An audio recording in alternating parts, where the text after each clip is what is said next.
23 जनवरी पराक्रम दिवस।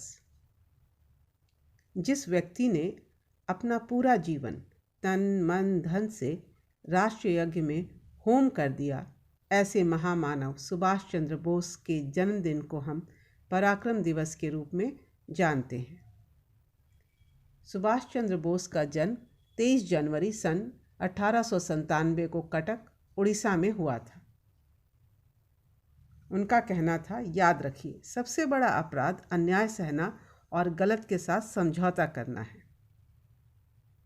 और उन्हें इस बात का विश्वास था कि मेरे पास एक लक्ष्य है जिसे मुझे हर हाल में पूरा करना है। मेरा जन्म उसी के लिए हुआ है। मुझे नैतिक विचारों की धारा में नहीं बहना है।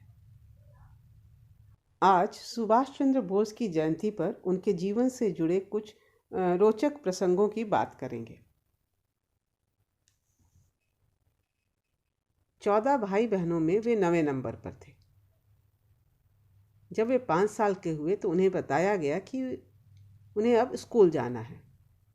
बहुत खुशी हुई और सबसे ज़्यादा खुशी तो स्कूल ड्रेस पहनने की थी।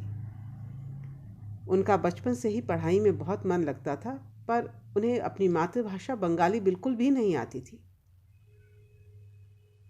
बाकी बच्चे उन्हें बहुत चिढ़ाते थे और कहते थे, कहने को तो तुम अपने आप को देशभक्त कहते हो, पर तुम्हें अपनी ही मातृभाषा नहीं आती है।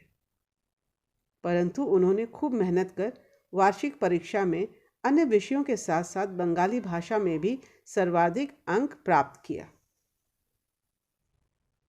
पढ़ाई में तो वो बचपन से ही बहुत अच्छे थे। 1919 में ICS की परीक्षा प्राप्त कर लंदन गए। ट्रेनिंग के दौरान एक टेस्ट पेपर में अंग्रेजी से बंगला में अनुवाद करने को मिला। जैसे ही सुभाष ने वाक्य पढ़ा जिसका मतलब था, भारतीय जनता आम तौर पर बेईमान होती है, उन्हें गुस्सा आया और वाक्य का विरोध करते हुए कहा, यह तो झूठा कलंक लगाना है। हम भारतीय होकर ऐसा अपमान सहन नहीं कर सकते। अंग्रेज ने कहा, जो भी हो, परीक्षा पास करने के लिए आपको यह अनुवाद तो करना ही होगा। इस पर नेताजी ने कहा, अगर ऐसी बात है तो मुझे नहीं चाहिए ऐसी नौकरी। अपने देश के मुंह पर कालिख पोतकर नौकरी करने से अच्छा भूखा मरना पसंद करूंगा। और वे परीक्षा को बीच में ही छोड़कर चले गए। एक और ही बेहद रोचक प्रसंग है। इंग्लैंड में IAS का इंटरव्यू देने गए। सभी अधिकारी अंग्रेज थे। वे भारतीयों को किसी उच्च पद पर नहीं देखना चाहते थे। अजीबोगरीब और कठिन प्रश्न पूछकर भारतीयों को नीचा दिखाने का प्रयास करते रहते थे और रिजेक्ट करने का मौका तलाशते थे। एक अंग्रेज अधिकारी ने उन्हें देखकर व्यंग से मुस्कुराते हुए पूछा, बताओ, उस छत के पंखे में कुल कितने पर हैं? नेताजी ने ऊपर देखा तो काफ़ी तेजी से पंखा चल रहा था। अधिकारी ने कहा, यदि सही उत्तर नहीं बता पाए तो फेल माने जाओगे। इस पर निर्भीक होकर सुभाष ने कहा, यदि मैंने सही जवाब दे दिया तो आप मुझसे दूसरा प्रश्न नहीं पूछेंगे और यह स्वीकार करेंगे कि भारतीय न सिर्फ बुद्धिमान होते हैं बल्कि वे निर्भीकता और धैर्य से हर प्रश्न का हल खोज लेते हैं। इतना कहकर सुभाष ने पंखा बंद कर परों को गिना और सही संख्या बता दी। सुभाष की विलक्षण बुद्धि, सामयिक सूझबूझ और साहस को देखकर इंटरव्यू बोर्ड के सदस्यों के सिर शर्म से झुक गए।